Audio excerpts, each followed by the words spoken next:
So I'll just, before I lose my emotional status, embark upon my journey of smile. And when I was a girl, I was told that smile and the world smiles with you. Didn't really understand at that time. But now it's quite clear that through the Silk Route, the smile has reached at our steps. So, smile is here to stay. I hope you've got the pun. If you've not, come and meet me later. And who else but Dr. K. Bhujang Shetty, who is actually the man who is responsible for all of us being in this room together. And it is a really humbling experience for me to be giving this oration lecture. I tried to figure out what to say about this legendary figure. And I couldn't really find anything better than what was already there on the Narayan Netralaya blog. And so no better words can put Dr. Bhujang Shetty as a person and as a legend in front of us. Dr. Bhujang Shetty, an astute clinician, a gifted surgeon, a visionary leader, and an institutional builder, is no longer with us. But his impact is profound and enduring. Dr. Shetty demonstrated to the world that through simplicity and humility, one can make a profound impact on humanity. Beyond inspiring us with his brilliance and unwavering dedication, he touched countless lives through his kindness and compassion. And that is what you see in each and every aspect of Narayan Netralaya today. His dream of eradicating corneal blindness lives on as he selflessly donated his eyes, perpetuating his extraordinary legacy of bestowing the precious gift of sight upon others. May his legacy continue to ignite the minds of the youth and motivate forthcoming generations of ophthalmic professionals. His life journey serves as a beacon, reminding us that humble beginnings can lead to remarkable accomplishments with the right mix of education, determination, and an unwavering focus on excellence. So, a big round of applause to this great man. And thank you very much. So, Mark Twain had said that there are two important days in our life. One, the day we get born, and second, we discover why. And I think Dr. Bhujang Shetty knew why he was born. He was born for greatness, and he has in his life shown nothing else but greatness. So let's start with the very beginning. It's a very good place to start. When you say you begin with ABC, when you study, you begin with animal studies. And it was way back in 2003-04 that these idea about lenticule extraction came into being. And there were animal studies done. The first lenticule extraction procedures were done as flex in Germany by Professor Marcus Blum and Dr. Secundo in 2006. They presented their results of 250 eyes. They showed that the procedure was feasible. It was quite accurate, but there were some more things needed to be done. They also did smile, but with multiple incisions, and a beautiful baby was born. And this baby was initially was born as a flex, because that's how we learned the tissue interaction, the tissue, how it would behave, whether we can have feasibility of such a procedure. So we used to create a flap. The lenticule would be first created within the cornea, but instead of ending as a small incision, we used to create a whole flap. And this is one such video of a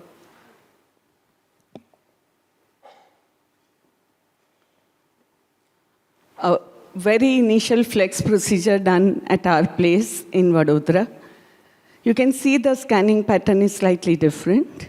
It's going from inside out, followed by a side cut, followed by the anterior cut, which comes from outside in.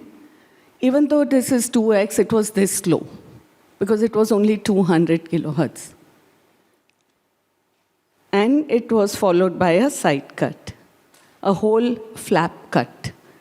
And this was what we were opening to reach the lenticule. But you can see the separation was not so bad. There is tentativeness of a novice surgeon for this particular procedure. You can see the lenticule there, and under vision, it's very, very easy to just peel out this lenticule. And after that, we wash the interface and put the flap back. Very soon we got confident. And we started doing something which was known as pseudo-smile, where we would create the flap but not open it completely. We would just open a part of it, go through that small little area that you would open, and remove the lenticule from there. And this gave the birth to single incision smile. I realized that the second incision was redundant, that you don't really need it. So first time in the world, one incision smile was done in 2008 of September. So we started doing flex in 2008 August. Within a month, we had started doing smile with a single incision the way it is getting done today. So smile, we all know how it is done. But the problem which was there was that the technology was too immature and the vision recovery was too slow. And that was what came as a challenge. So we thought and tried to apply to all the knowledge that we had. And in India, we were doing this at Vadodara, New Vision Laser Center. We had a great help by the scientists and the physicists coming from Zeiss. But at my end, in the medical part, I was the only one, along with my better half, Samir, and a very new, enthusiastic optometrist called Shayantan. The three of us put our heads together, along with the physicists from Zeiss, to try and tackle this big problem that was in front of us. And we tried several interventions. We tried doing a PTK on the bed after removing the lenticule, because we could still do it as flex. So we would do that in one eye and not do it in the other. We tried using more steroids in one eye, less in the other, thinking maybe it was always contralateral study, so that in few eyes we would know whether it works or it doesn't work. We even tried putting a bandage contact lens. We tried doing PTK on the undersurface of the flap. Nothing worked. And then there was an insight. We discovered that the first pass of the laser would make bubbles which were making a smooth cut. So that's how you get when you do your flaps. But very soon, these gas bubbles would coalesce to form bigger bubbles and distort the tissue above it. So now when the second pass goes through this distorted tissue, it is going to leave behind an absolutely a surface which was very irregular, and that was the problem for visual recovery. And that was our eureka moment, because we suggested to Zeiss that this could be the problem, and they were very, very compliant. Especially Hartmut, who was the product manager at that time, took this very seriously, and we had a change in the scanning pattern installed in the laser. So while we had, as you can see on this side, the first pass going from inside out, you can see lots of bubbles are getting accumulated before the second pass even gets a chance to reach the center. And this was the resultant topography on day one. So we suggested a change in the scanning pattern, which came from outside in on the posterior side, followed by a side cut. And the second pass would come from inside out. And you can see very little accumulation of the air bubble, the bubble in the interface, and the resultant topography. So it was quite evident what was happening here. Then it was very easy to take it further from there, because then they could make the lasers much faster. And this, if you'll notice, is still the basis of what happens today. So if you see, for example, one of the platforms showed that there were vents which were created. It's simply to take away excess bubbles so that you would not have such distortion of the tissue. So every technology now is actually taking this into account and making the results better and better. So we should expect that all the technology would actually merge very fast.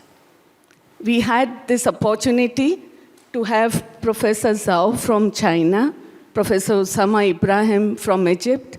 They all came early on and adapted the technology and started their own studies in their own places. And furthermore, we had also many people coming from all across the world. And I must recognize the contribution of Jana,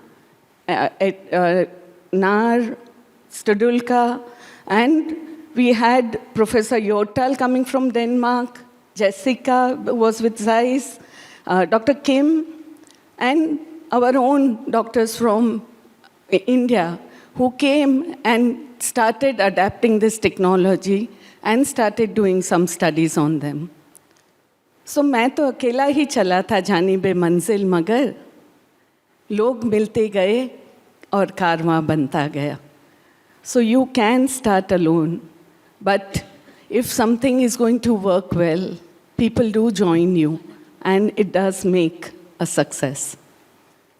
So with a lot of people coming in, and a lot of changes that were happening, be it in the form of changes in the spot or the spot pattern, the scanning pattern, the energy parameters being adjusted. Lots of other people had their own inputs, and therefore the results started becoming better and better. And Professor John, I must point out, it started in Germany, the train of smile, but it came to UK only via India. And the baby turned into a handsome prince, which is there even today in many of its form. I'll just like to show a small video of how sophisticated the smile procedure has become today. If you have your parameters set correctly, it's going to be very easy for anybody to learn the separation of the lenticule from that small area. You can see that just introduction of a very simple instrument, which is a blunt instrument, and making simple passes at both the planes, frees the lenticule, where you can just grasp it from the edge and remove through the small incision. We have even tried as small as a 2-millimeter incision, what Dr. Sri Ganesh calls as Mona Lisa incision, or Mona Lisa smile.